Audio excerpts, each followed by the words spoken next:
నమస్తే, welcome to AC news. పరిసరాలన్నీ పరిశుభ్రంగా ఉన్నప్పుడే ప్రజలందరూ ఆరోగ్యంగా ఉంటారని, ప్రతి ఒక్కరూ వ్యక్తిగత పరిశుభ్రత అనేది పాటించాలని అద్దంకి సీఐ సుబ్బరాజు అన్నారు. స్వచ్ఛ ఆంధ్ర కార్యక్రమంలో భాగంగా శనివారం అద్దంకి సీఐ సుబ్బరాజు ఆధ్వర్యంలో పోలీస్ స్టేషన్ ఆవరణను స్టేషన్ సిబ్బంది శుభ్రం చేశారు. సీఐ సుబ్బరాజు చీపురు పట్టుకుని పరిసరాలన్నీ శుభ్రం చేసి సిబ్బందికి పలు సూచనలు ఇచ్చారు. ఈ సందర్భంగా ఆయన మాట్లాడుతూ, ప్రతి ఒక్కరూ ఇంటిని ఏ విధంగా అయితే శుభ్రంగా ఉంచుకుంటారో అదే విధంగా వారు పనిచేసే పోలీస్ స్టేషన్ను శుభ్రంగా ఉంచుకోవాలన్నారు. వేసవి కాలం వచ్చిన నేపథ్యంలో దొంగతనాలు ఎక్కువగా జరిగే అవకాశం ఉందని, ప్రతి ఒక్కరూ ఇంట్లో, షాపులో సీసీ కెమెరాలు ఏర్పాటు చేసుకుని ఇళ్లలో ఉన్న విలువైన వస్తువులు ఊరుకు వెళ్లే సమయాల్లో భద్రపరుచుకోవాలని సీఐ సుబ్బరాజు సూచించారు. అందరికీ నమస్కారం. ఈరోజు ఆంధ్రప్రదేశ్ ప్రభుత్వం ఏర్పాటు చేసినటువంటి స్వర్ణాంధ్ర స్వచ్ఛాంధ్ర ప్రోగ్రాం భాగంగా అద్దంకి పోలీస్ స్టేషన్ పరిధిలో పోలీస్ స్టేషన్ చుట్టూ కూడా క్లీన్ అండ్ గ్రీన్ కార్యక్రమం నిర్వహించడం జరిగింది. అందరూ ప్రతి ఒక్కరు కూడా శుభ్రత పాటించండి. మీ ఆఫీస్ కావచ్చు, మీ ఇల్లు కావచ్చు, శుభ్రంగా ఉన్నప్పుడే ఆ వాతావరణం మనకి పని చేయడానికి అనుకూలంగా ఉంటుంది. అందరూ దయచేసి చెత్త ఎక్కడ వేయకుండా ఒక క్రమబద్ధంగా ఒక డస్ట్బిన్ మీద ఆంధ్ర వేయవలసిన తెలియజేస్తున్నాం. అదేవిధంగా ఈ వేసవికాలం వచ్చేసింది. ఈ సమ్మర్లో ఎక్కువగా దొంగతనాలు జరిగే అవకాశాలు ఎక్కువ ఉన్నాయి. దయచేసి ప్రతి ఒక్కరు కూడా మీ ఇంటికి లేదా మీ షాప్ వద్ద తప్పనిసరిగా 2 లేక 3 సీసీ కెమెరా ఏర్పాటు చేసుకోవాలని కోరుతున్నాం. సీసీ కెమెరా ఉన్నట్టయితే మన ఇంటికి భద్రత ఉంటుంది. ఏదైనా జరిగినా దానిలో రికార్డ్ అవుతుంది, త్వరగా డిటెక్ట్ చేయడానికి ఉపయోగపడుతుంది. పైపెచ్చు ఆ దొంగలు కూడా ఆ ఏరియాకి రాకుండా ఉంటారు. ఇది దొంగతన నివారణకు మొట్టమొదటి పెట్టు సీసీ కెమెరాగా తెలియజేస్తున్నాం. అందువల్ల దయచేసి ప్రతి ఒక్కరు మీ ఇంటికి లేదా మీ షాపుల వద్ద తప్పనిసరిగా సీసీ కెమెరా ఏర్పాటు చేసుకోవడానికి ముఖ్యంగా విజ్ఞప్తి చేస్తున్నాం. అందరికీ నమస్కారం. దయచేసి తల్లిదండ్రులు గమనించండి. వేసవికాలం సంబంధించిన పిల్లలందరూ కూడా మీరు మీ పిల్లలకు మైనర్ పిల్లలు కూడా మోటార్ సైకిల్ ఇస్తున్నారు. మోటార్ సైకిల్ వాళ్ళు స్కూటీ కానీ మోటార్ సైకిల్ ఎక్కి 2 లేక 3 4 ఎక్కి వెళ్తున్న సందర్భం చూస్తున్నాం. ఏదైనా ప్రమాదం, ఇదంతా కూడా హైవే రోడ్డు, ఇంతకు ముందు నాకు పల్లెటూరు రోడ్డు కాదండి. హైవే రోడ్డు మీద జరిగితే భారీ ఎత్తున నష్టపోయే ప్రమాదం ఉంటుంది. ప్రాణ నష్టం జరిగే అవకాశం ఎక్కువగా ఉంటుంది. దయచేసి తల్లిదండ్రులు గమనించి మీ పిల్లలకి బళ్ళు ఇవ్వద్దు. వాళ్ళకి లైసెన్స్ ఉండదు. బండి తోలడానికి వ్యాలిడ్ లైసెన్స్ ఏజ్ కాదు వాళ్ళకి. తల్లిదండ్రులు కూడా ముద్ద అవుతారు ఏదైనా అఫెన్స్ జరిగినట్టయితే. అదేవిధంగా మీ పిల్లలకి స్పోర్ట్స్ బైక్ కొనిపెట్టారు చాలామంది. టౌన్లో 5 రూపాయలు తిరుగుతున్నాయి. వాళ్ళు సైలెన్సర్ దాన్ని ఓడదీసి సౌండ్ ఎక్కువ చేస్తూ టౌన్లో చక్కెర కొడుతున్నారు. రాత్రి పూట హైవే మీద కూడా పోయి వాళ్ళు ఆ ఫొటోస్ తీసుకోను, వీడియో తీసుకోను, సరదాగా ఉంటుంది వాళ్ళకి చూడటానికి. ఆ బండికి స్కిడ్ అయిందంటే ప్రాణం పోయే ప్రమాదం ఉంటుంది. దయచేసి గమనించండి. ఎవరైతే ఆ స్పోర్ట్స్ బండ్లు తిరుగుతున్నారో వాళ్ళ పేరెంట్స్కి ముఖ్యంగా మా విజ్ఞప్తి, మీరు కనుక కంట్రోల్ చేయకపోతే మేము కేసు నమోదు చేయడం జరుగుతుంది. కేసు నమోదైన తర్వాత రేపు భవిష్యత్తులో వారికి కూడా ఇబ్బంది వస్తుంటుంది. ఏ ప్రభుత్వ ఉద్యోగానికైనా ప్రైవేట్ ఉద్యోగానికి సరే పోలీస్ స్టేషన్ వెరిఫికేషన్ అవుతారు. వారి మీద మన కేసు నమోదైనట్టుగా మేము వివరాలు ఇచ్చినట్టయితే రేపు పొద్దున వారికి ఇబ్బంది జరిగే అవకాశం ఉంది. దయచేసి పేరెంట్స్ గమనించాలని కోరుతున్నాం.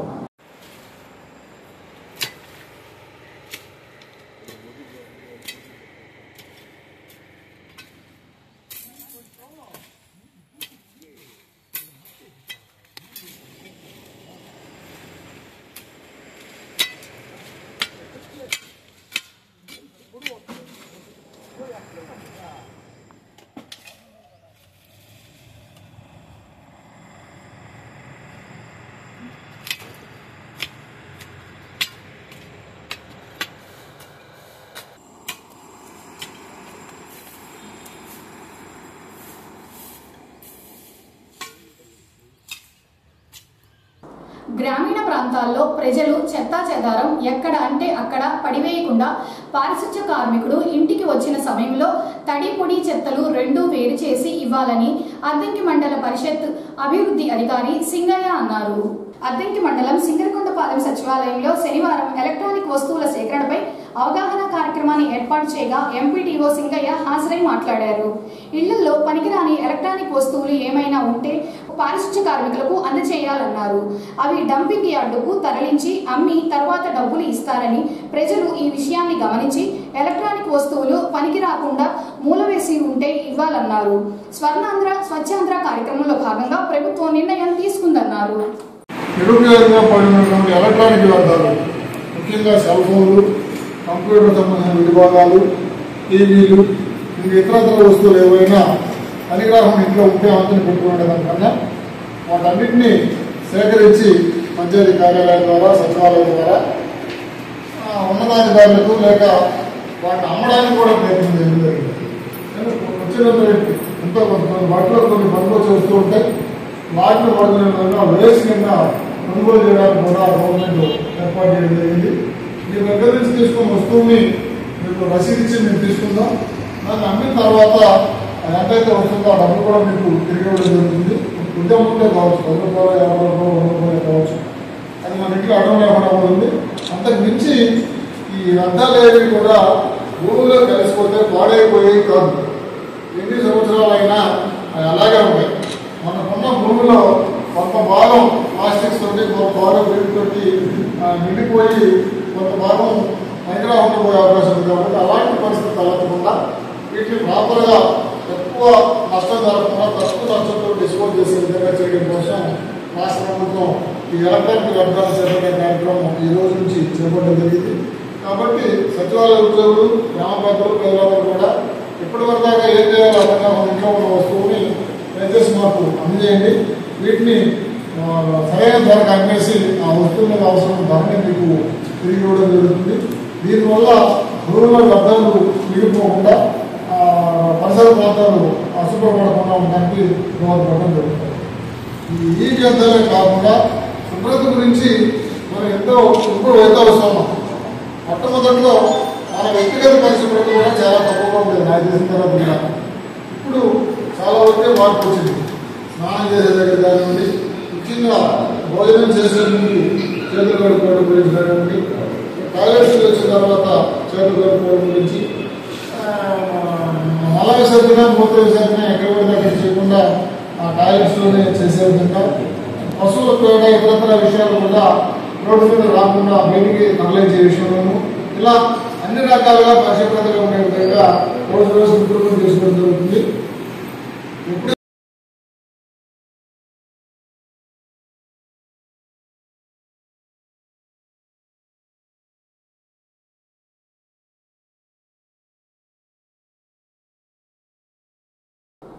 ఈ వేసవిలో అద్దంకి డివిజన్లో విద్యుత్ వినియోగదారులకు, రైతాంగానికి విద్యుత్ కోతలు అనేవి లేకుండా చూడవలసిన బాధ్యత విద్యుత్ శాఖ అధికారులపై ఉందని విద్యుత్ శాఖ ఎస్ఈ గువ్వల ఆంజనేయులు అన్నారు. అద్దంకి పట్టణంలోని సింగరకొండ రోడ్డులో ఉన్న విద్యుత్ భవనంలో అద్దంకి డివిజన్ పరిధిలో ఉన్న విద్యుత్ శాఖ ఏఈ, ఏడీ, డిఈలతో సమావేశాన్ని నిర్వహించారు. ముందుగా డివిజన్ పరిధిలో విద్యుత్ సమస్యలపైన చర్చించి, విద్యుత్ బకాయిలు, పెండింగ్ వసూలు గురించి చర్చించి పలు సూచనలు ఇచ్చారు. అద్దంకి డివిజన్ పరిధిలో ఉన్న విద్యుత్ వినియోగదారులకు పీఎం సూర్యాఘర్ పై అవగాహన కల్పించి సోలార్ ఏర్పాటు చేయించుకునే విధంగా చూడాలన్నారు. రైతులకు నిరంతరం 9 గంటల విద్యుత్ సరఫరా అందించి పెండింగ్ బకాయిలు వసూలపై దృష్టి పెట్టాలని ఎస్సీ ఆంజనేయులు పేర్కొన్నారు.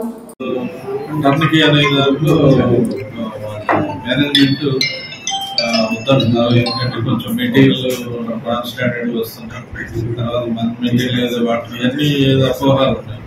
సో దాంతో ఏంటంటే ట్రాన్స్ఫార్మర్స్ కూడా 1 వీక్లో వస్తాయి. దాదాపు 600 ట్రాన్స్ఫార్మర్ మళ్ళీ ఎక్స్పెక్ట్ చేశారు. తర్వాత కండక్టర్ కూడా ఇప్పుడు 75 కిలోమీటర్లు వచ్చింది. ఆల్రెడీ ఇంతకుముందు ఇప్పుడు వచ్చింది. మన సర్కిల్కి ఏముందో అవి సపరేట్గా పెడతా ఉన్నారు, ఇబ్బంది లేదు. సో మీరు సెక్షన్ కి కాంట్రాక్ట్ ఖచ్చితంగా వర్క్స్ చేయించాలి. ఈ సమ్మర్ లోనే మనకి కొంచెం వర్క్స్ అయ్యే అవకాశం ఉంది కాబట్టి కొంచెం దానికి మీరు యాక్షన్ ప్లాన్ చేసుకోండి. ఇంకా మీరు ఎలా ఉన్నారంటే HVDS లో చేద్దాం, మనకి ఎందుకులే ఈ భారంగా ఉంది అనే అపోహ ఉంది. అది లేదు. CMD గారు కూడా ఒప్పుకోవటం మనకి ఏమవుతుంది ఇదే విధంగా చేయమన్నారు. మెటీరియల్ అన్ని ఇచ్చే బాధ్యత వాళ్ళు మాకు నిర్ణయం చేస్తారు. 15 days లో మ్యాచింగ్ మెటీరియల్ కూడా వస్తుంది, కండక్టర్ వస్తుంది, కేబుల్ కూడా ఒక 15 days లో వస్తుంది వేసారు. సో మీరు ముందు పోల్స్ కూడా వేసారు. దాదాపు మనకి మన సర్కిల్కి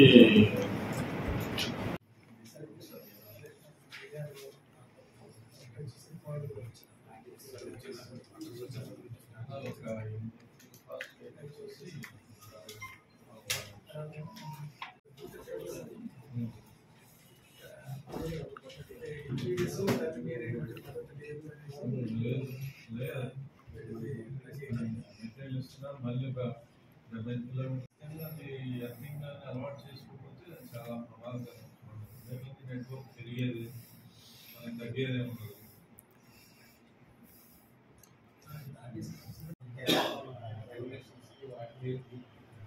స్టోర్ దగ్గర కూడా యూట్యూబ్ అంటే అక్కడ వెహికల్స్ ఎక్కువ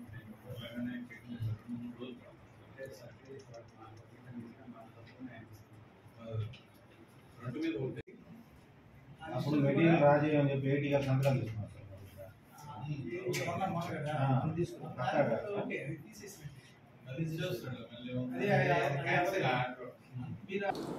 అద్దంకి మండల పరిషత్ కార్యాలయంలో శనివారం ఎంపీడీఓ సింగయ్య అధ్యక్షతన 2025-26 విద్యా సంవత్సరానికి సంబంధించి ప్రభుత్వ పాఠశాలలో 1 నుంచి 6వ తరగతుల్లో ప్రవేశాలపై క్లస్టర్ ప్రధాన ఉపాధ్యాయులు ఐసీటీఎస్ సిడిపిఓ సూపర్వైజర్లతో సమావేశాన్ని నిర్వహించారు. ఈ సందర్భంగా వారు మాట్లాడుతూ అద్దంకి మండలంలోని అంగన్వాడీ కేంద్రాల్లో 5 సంవత్సరాలు నిండిన ప్రతి ఒక్కరిని 1వ తరగతిలో చేర్పించే విధంగా నివేదిక సిద్ధం చేయాలని ఈ నెల 21, 22, 23 తేదీలలో ప్రధాన ఉపాధ్యాయులు అంగన్వాడీ కార్యకర్తల సహకారంతో ఇంటింటికి సర్వే నిర్వహించి పిల్లలందరినీ ప్రభుత్వ పాఠశాలలో చేర్పించాలన్నారు. అలాగే 5వ తరగతి పూర్తి చేసిన విద్యార్థులు 6వ తరగతిలో చేరేందుకు బాధ్యత తీసుకోవాలన్నారు. ప్రభుత్వ పాఠశాలలో విద్యార్థుల సంఖ్య పెంచేందుకు కృషి చేయాలని తెలిపారు.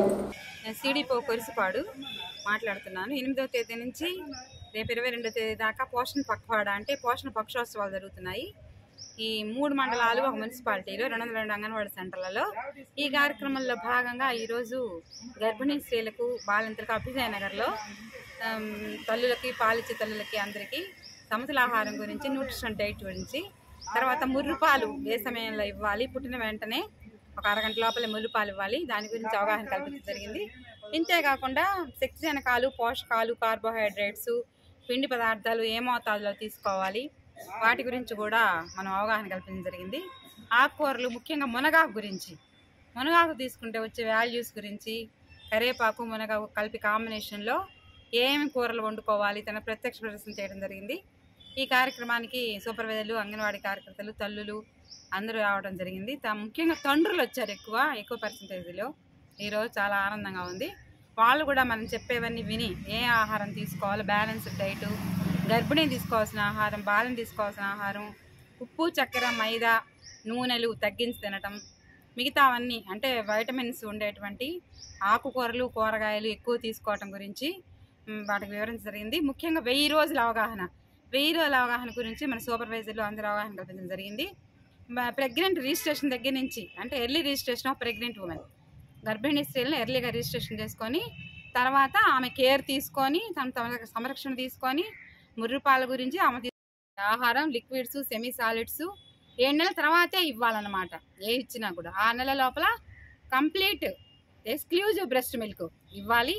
ఆ తర్వాత 7 నెలల నుంచి సెమీ సాలిడ్స్ ఇస్తూ గుజ్జు రూపేణ 2 ఏళ్ల లోపల ఇవ్వాలి, 2 ఏళ్ల దాకా. ఆ తర్వాత కొంచెం ఘన పదార్థాలు పెట్టాలి. 2 ఏళ్ల దాకా తల్లిపాలు కొనసాగించాలని ఈరోజు గర్భిణీ స్త్రీలకు అభ్యుదయనగర్లో అద్దంకి కొరిసిపాడు తరఫున ఐసీడీఎస్ కొరిసిపాడు తరఫున అవగాహన కల్పించడం జరిగింది. Thank you.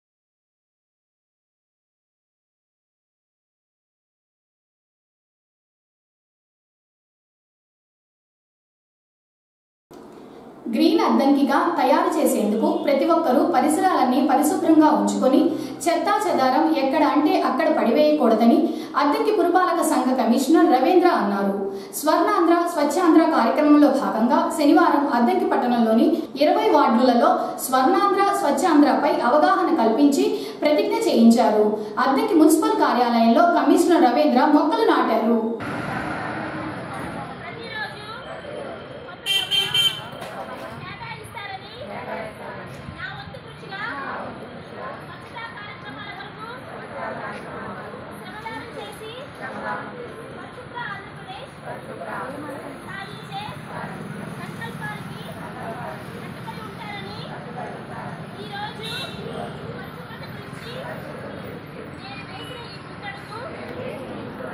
ఆంధ్రప్రదేశ్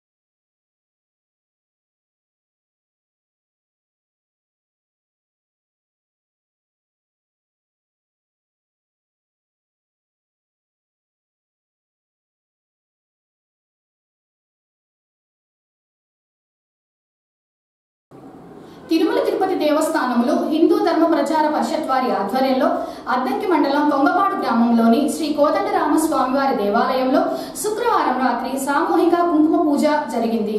గత 4 రోజుల నుంచి ఉపన్యాస కార్యక్రమములు జరుపుకొని శుక్రవారం రాత్రి కుంకుమ పూజ నిర్వహించారు.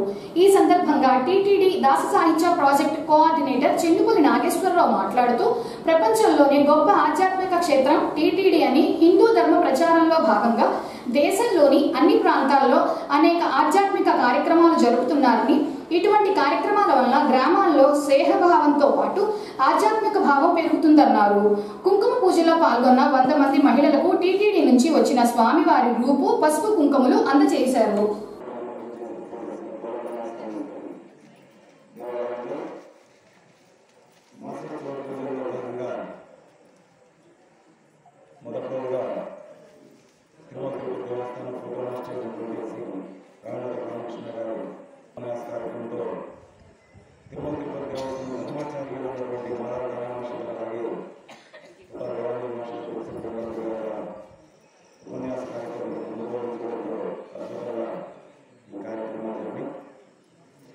ముఖ్యంగా ఈ తిరుమల తిరుపతి దేవస్థానంలో పూజా కార్యక్రమాలు ఏంటంటే ప్రతి గ్రామంలో కూడా, ప్రతి పల్లెలో కూడా హిందూ ధర్మాన్ని పెంపొందించే భాగంగా ప్రపంచంలోని ఆధ్యాత్మిక క్షేత్రమైనటువంటి తిరుమల తిరుపతి దేవస్థానం పల్లెల్లో, పట్టణంలో కూడా అనేక చోట్ల కూడా ఈ కుంకుమ పూజ కార్యక్రమాలు, సత్యనారాయణ వ్రతాలు, అలాగే శ్రీనివాస కళ్యాణాలు జరిపించాలనే కార్యక్రమంలో ప్రతి ఒక్కరు కూడా, ఎందుకంటే మనం కుంకుమ పూజ కార్యక్రమాన్ని తిరుమలలో చేసుకోవాల్సిన 1 రోజుల ముందుగా మనం అక్కడ నమోదు చేసుకోవాలి. అలాగే అటువంటి కార్యక్రమాన్ని అందరూ కూడా భగవంతుడు భక్తుల వద్దరికి పూజా కార్యక్రమం అనే విధంగా గత పాలక మండలి వారిని కూడా నిర్ణయం తీసుకొని దాదాపుగా 15-20 సంవత్సరాల నుంచి కూడా ఈ కార్యక్రమాలు భారతదేశం మొత్తంలో జరుగుతున్నారు. కానీ మన ఇక్కడ మేము 22 సంవత్సరాల నుంచి కూడా తిరుమల తిరుపతి దేవస్థానం వారి కార్యక్రమాలు చేస్తూ మన ప్రకాశం జిల్లాలో కాకుండా గుంటూరు, బాపట్ల జిల్లాలో 5 చోట్ల కూడా ఈ కార్యక్రమాలు జరుగుతున్నాం. ఈ గ్రామంలో కూడా గతంలో కూడా మేము తిరుమల తిరుపతి దేవస్థానం ద్వారా శ్రీవాస సేవకి కొంతమంది పంపించాము. అలాగే భజన కార్యక్రమాలు కూడా వారిని రిజిస్ట్రేషన్ చేసి వారిని పంపించాము.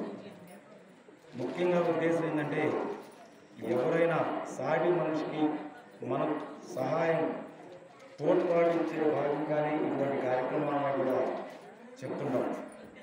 పక్క వాళ్ళు ఏదో బాధపడుతున్నారో మాకెందుకులే అనేది కాకుండా ఈ సామూహిక కుంకుమ పూజ కార్యక్రమాలని, ఈ భజన కార్యక్రమాల ఉద్దేశం ఏంటంటే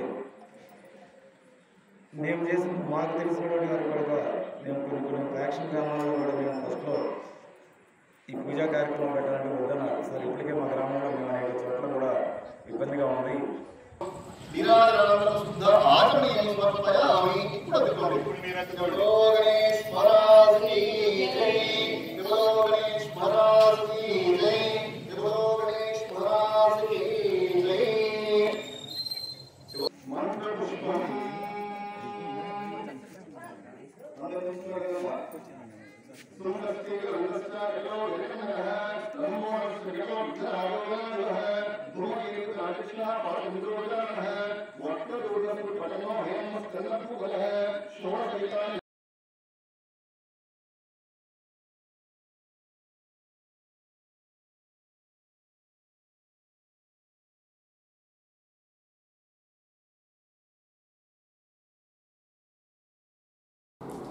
అగ్నిమాపక వారోత్సవాల్లో భాగంగా శనివారం అద్దంకి పట్టణంలోని ప్రభుత్వ వైద్యశాలలో అగ్ని ప్రమాదాల నివారణపై డెమో కార్యక్రమాన్ని నిర్వహించారు.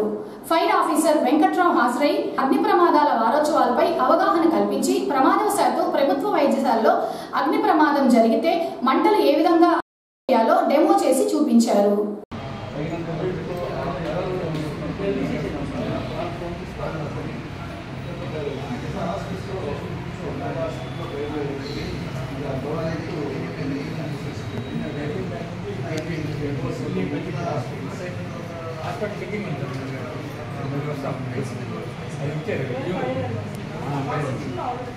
అదే చెక్ చేయమని కలెక్టర్ ఆర్డర్ తీసుకుని కంబైన్ అని అన్ని ఆల్ డిపార్ట్మెంట్స్ ప్రతి హాస్పిటల్స్ ఇదే మనం పెట్టేది బాగా చూస్తాం అన్నీ మేము కడిగిలో ఉన్నప్పుడు ఆల్రెడీ మనం రిపోర్ట్ పంపిస్తే అయితే అందరూ సబ్మిట్ చేశారు డిపార్ట్మెంట్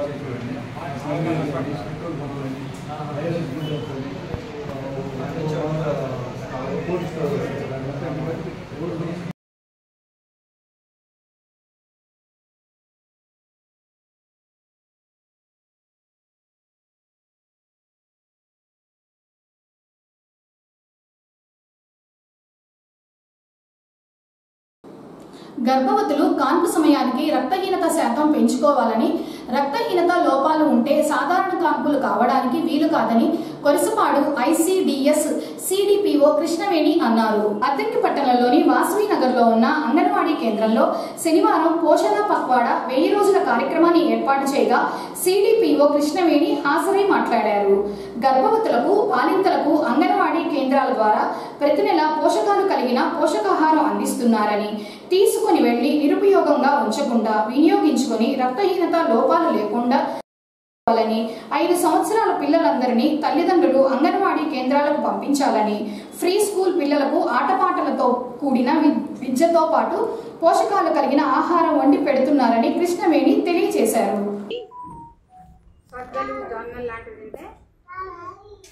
పిండి పదార్థాలు వస్తాయమ్మా.